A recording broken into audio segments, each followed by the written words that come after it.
রাখে আল্লাহ মারেকে অনেক বড় বিপদের হাত থেকে রক্ষা পেলাম আমরা।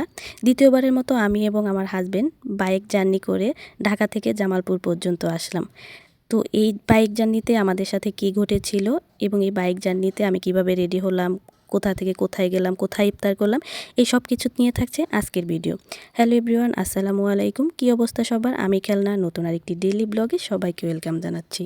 এই ভিডিওটা ছিল 16 তারিখের ভিডিও। 16 তারিখে যেহেতু সরকারি অফিসগুলো বন্ধ হয়ে যায়, আমার হাজব্যান্ড ফোন দিয়ে বলে যে তাড়াতাড়ি রেডি হতে, যেহেতু অফিস বন্ধ হয়ে যাবে তাই তাড়াহুড়া করে আমরা বাড়ি চলে যাব যাতে আমাদের জ্যাম না পড়ে আর কি রাস্তাতে। তো তার কথা শুনে আমি তাড়াহুড়া করে রেডি হয়ে যাই। এদিকে একটা সিরাম ব্যবহার করলাম মুখে, এরপরে আমি সানস্ক্রিনটা দিয়ে নিচ্ছিলাম। যেহেতু বাইক জার্নি করব তাই টু পিস থেকে একটা টু পিসের যে জামাগুলো হয় ওইগুলো পরে নিয়েছিলাম, সাথে একটা কমফোর্টেবল প্যান্ট পরেছিলাম। যেহেতু বাইক জার্নি আর কমফোর্টেবল ড্রেস না পরলে হয় না, বোরখা পরিনি, সাথে হিজাব বেঁধেছিলাম সুন্দর করে যাতে বাতাসে উড়ে না যায়। এরপরে আমার বান্ধবীর দেওয়া একটা ফ্রি লোশন পেয়েছিলাম, সেটাই হাতে ব্যবহার করে নিলাম। আসলে ফ্রি জিনিস ব্যবহার করতে ভালোই লাগে।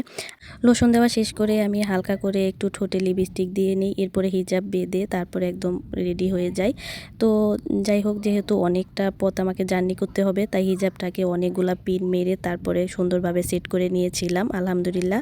যেহেতু গ্রামের বাড়ি আসছি আর গ্রামের বাড়িতে অনেক বেশি শব্দ, তো আমার ভয়েসের পাশাপাশি আপনারা অনেক বেশি শব্দ শুনতে পারবেন। আর বাহিরে বিদ্যুৎ চমকাচ্ছে, বৃষ্টি হবে মনে হচ্ছে, যার কারণে বাহিরের এই শব্দগুলা এই ভয়েসে আসতেছে। তো আপনারা দয়া করে ওই শব্দগুলা ইগনোর করেন আর দয়া করে আমাকে মাফ করে দিন। কিন্তু আমার কিচ্ছু করার নেই, এইভাবে আমাকে ভয়েস দিতে হবে যে কয়েকদিন আসলে গ্রামের বাড়ি থাকবো। তো অফিস থেকে আমার হাজব্যান্ড বারবার ফোন দিচ্ছিল যে রেডি হয়েছে কি না। তো আমি এদিকে রেডি হচ্ছিলাম আর ভিডিও করছিলাম, এটা তাকে বলিনি যে ভিডিও করতেছি, যার কারণে একটু আমার লেট হচ্ছিল। তো এদিকে আবার মোজা নিয়ে অনেক বেশি নখরা চলতেছিল, যেহেতু নতুন মোজা। তো এগুলা আমি আসলে এই স্কিন মোজাগুলো পরি না, কালো যে মোজাগুলো ওইগুলো পরি। যাই হোক, এরপরে জুতাটা পরে নিই, তারপরে তাড়াহুড়ো করে আমি আসলে বের হয়ে যাই। আর এইখান থেকে আমাকে একটু ওই দর্জির দোকানে যাওয়া ছিল, যেখানে আমি জামা বানাইতে দিয়েছিলাম আর কি।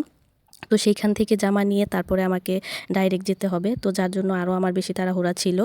এইবার আসি আসল কথায়, যে কথাটা আপনাদের সাথে শেয়ার করা হয়নি, সেটা হচ্ছে আমি আমার ফ্যামিলির কারোর সাথেও শেয়ার করিনি। সেটা হচ্ছে যে আমাদের এই বাইক জার্নি করার সময় আমরা ছোটোখাটো একটা অ্যাক্সিডেন্টের শিকার হই। সেটা হচ্ছে একটা একটা ট্রাকের সাথে আমাদের বাইকটা ধাক্কা লেগে যায়, আমরা পড়ে গিয়েছিলাম। আমরা কোনো ব্যথা পাইনি, কিন্তু সত্যি বলতে সবাই ভয় পেয়ে গিয়েছিলাম, যার কারণে আর বাড়িতে এটা কারো কাছে বলাও হয়নি। তো হয়তোবা আমার এই ভিডিওটা দেখলে যারা দেখবে তারা জানতে পারবে।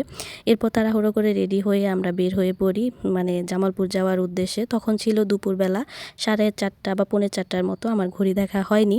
এরপর আমাদের বাসায় যাইতে যাইতে রাত 8টা বেজে যায়। রাস্তা থেকে আমাদের ইফতার করতে হয়। যাই হোক, এটা ছিল আমার দ্বিতীয়বারের মতো লং একটা বাইক জার্নি। এর আগেও আমি ঢাকা থেকে জামালপুর পর্যন্ত বাইক জার্নি করেছিলাম, এটা হচ্ছে সেকেন্ড টাইম। তো এরপর আমাদের বাইকের তেল উঠানোর জন্য সিরিয়ালে দাঁড়াইতে হয়, ওইখানে 10-15 মিনিটের মতো লেট হয়, যেহেতু তেলের পাম্পে এখন অনেক লম্বা সিরিয়াল পড়ে। ওইখান থেকে তেল নেওয়া শেষ হলে লম্বা একটা টানে আমরা চলে যাই একদম টাঙ্গাইল বাইপাসে গিয়ে আমরা ইফতার করি এবং ইফতার শেষ করে 10-15 মিনিট রেস্ট নিয়ে আবার বের হয়ে পড়ি জামালপুরের উদ্দেশ্যে। যেহেতু একদম আমাদের জামালপুর সদরে যাইতে হবে না, আমরা হচ্ছি জামালপুরের লাস্টের থানা আর কি। তো তার জন্য আর কি আমাদের বেশি একটা দূরে যাইতে হবে না। এরপরে রাস্তা একটু ব্রেক নিয়ে আমরা ফল কিনি, তারপরে চলে যাই বাসাতে। এই তো হচ্ছে আমার ভাস্তি। সবাই ওর জন্য দোয়া করবেন এবং মাশাআল্লাহ বলে দিবেন। সবাই ভালো থাকবেন, সুস্থ থাকবেন। আর আজকের ভিডিওটা কেমন লাগলো তা অবশ্যই জানাবেন। আজকের মতো এই পর্যন্তই। আল্লাহ হাফেজ।